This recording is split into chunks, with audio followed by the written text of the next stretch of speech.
See my break that I get on me like this. If you want this, is $800 a con. It was seventh grade, English class.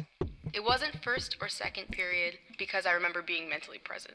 The seats were arranged by last name, so there was usually like a pattern of kids around me. To my left, there was this girl, Melissa. She always handed out like creepy facts that people were not looking for. To my right was Wayne.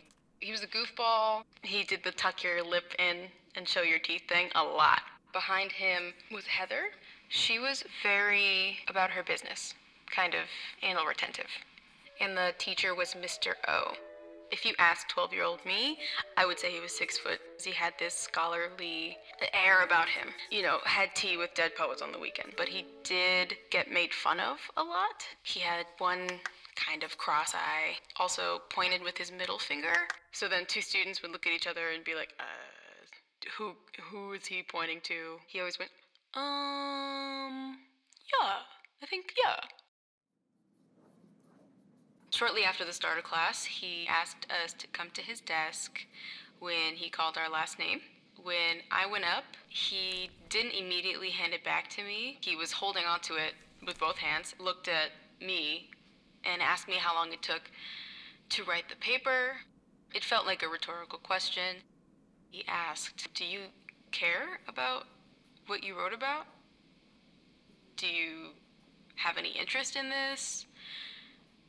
Do you even feel challenged in the class, or are you underwhelmed?" I was stunned, so I didn't respond. He didn't wait for my answer, though. He just handed it back to me and said, "Rewrite the paper, write about whatever you want, get it back to me before the quarter is over." Him giving that paper back to me and saying to me what he said, something had clearly shifted in my mind. We had those desks that, like, the chair was attached to the desk. Under the chair was a little metal carriage thing. We started packing our stuff up to go, and so I look under and I see like a little bit of red on the chair. I thought I imagined it, so I look again.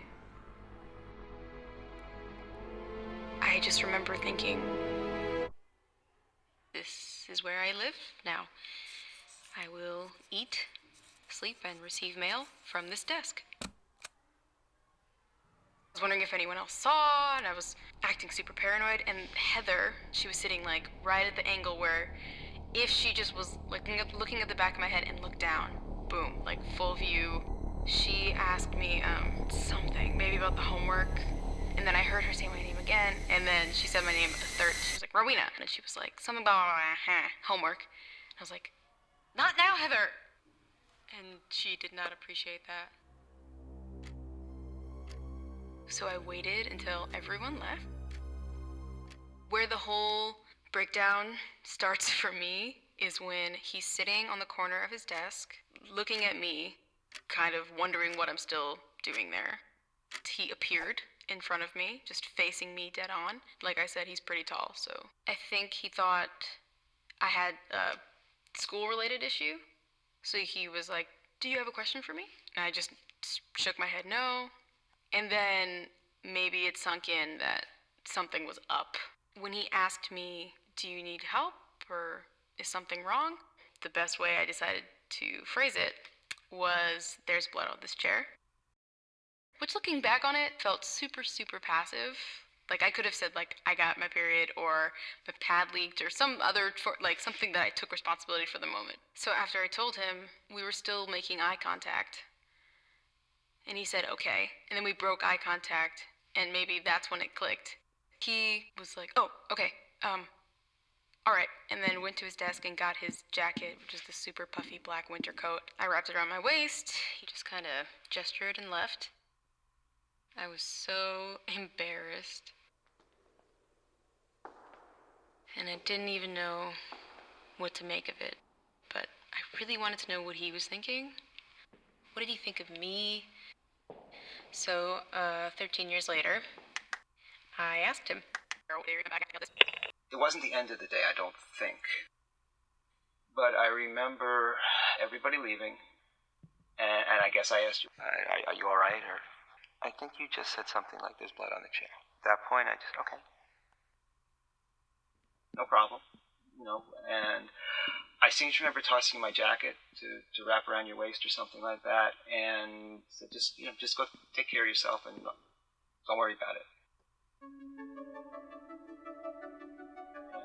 If it were my own daughter, I would hope that somebody would handle it in the same way. You've just started teaching. How long have you been doing it? About a year and a half now. You're creating these moments. You don't know that you're doing it, and you don't know when they're going to circle back around to you. But at some point they will. And when you least expect it, and probably from the people you least expect to be making an impact on or having an impact on right now,